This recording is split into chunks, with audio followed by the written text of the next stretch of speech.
Team India tennis star Sania Mirza కొన్ని నెలల క్రితం తన భర్త పాకిస్తాన్ క్రికెటర్ షోయబ్ మాలిక్ కు విడాకులిచ్చిన విషయం తెలిసిందే. ఆ తర్వాత ఆమె ఎక్కడా బయట కనిపించలేదు. అయితే సోషల్ మీడియాలో మాత్రం ఫుల్ యాక్టివ్ గా మారిపోయింది. అయితే చాలా రోజులుగా టీమిండియా క్రికెటర్ మహమ్మద్ షమీతో సానియా రెండో వివాహం జరగనుందంటూ పుకార్లు షికార్లు చేశాయి. ఈ వార్తలపై సానియా కానీ ఆమె కుటుంబ సభ్యులు కానీ పెద్దగా పట్టించుకోలేదు. దీంతో మహమ్మద్ షమీని సానియా వివాహం చేసుకోనుందంటూ నెట్టింట తెగ ప్రచారం జరిగింది.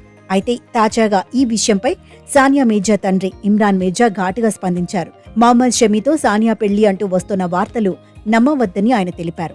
అవన్నీ చెత్త వార్తలని కొట్టిపారేశారు. ఇప్పటి వరకు మహమ్మద్ షమీని సానియా కలవలేదని ఇమ్రాన్ మిర్జా కుండబద్దలు కొట్టారు. ప్రస్తుతం సానియా మిర్జా తన కుమారుడు ఇజహాన్ కు పూర్తి సమయం కేటాయించి అతడి ఆలనా పాలన చూసుకుంటూనే వృత్తిపరంగానూ బిజీ అయ్యారు. భారత క్రీడాకారిణి సానియా మిర్జా తన అసాధారణ ప్రతిభ, సంకల్పంతో టెన్నిస్ క్రీడలో ఒక ముద్ర వేసింది.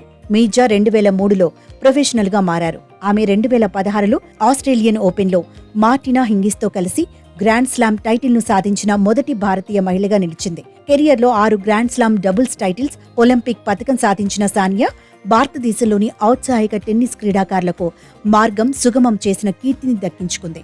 ఇటీవలే ఆమె భర్త పాకిస్తాన్ క్రికెటర్ షోయబ్ మాలిక్, నటి సనా జావేద్తో తన మూడో పెళ్లిని ప్రకటించడంతో సానియా మిర్జా షోయబ్ మాలిక్తో విడాకులు తీసుకున్నట్లు తెలిపింది. ఇక 2018లో భారత క్రికెటర్ మహమ్మద్ షమీ తన మాజీ భార్య హసీన్ జహాన్ గృహహింసకు పాల్పడ్డాడని ఆరోపించడంతో న్యాయ పోరాటానికి దిగాడు.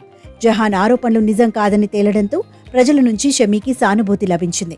తప్పుడు ఆరోపణలు ఒకరి ప్రతిష్టకు హాని కలిగిస్తాయని గుర్తించిన అభిమానులు షమీకి మద్దతు తెలిపారు.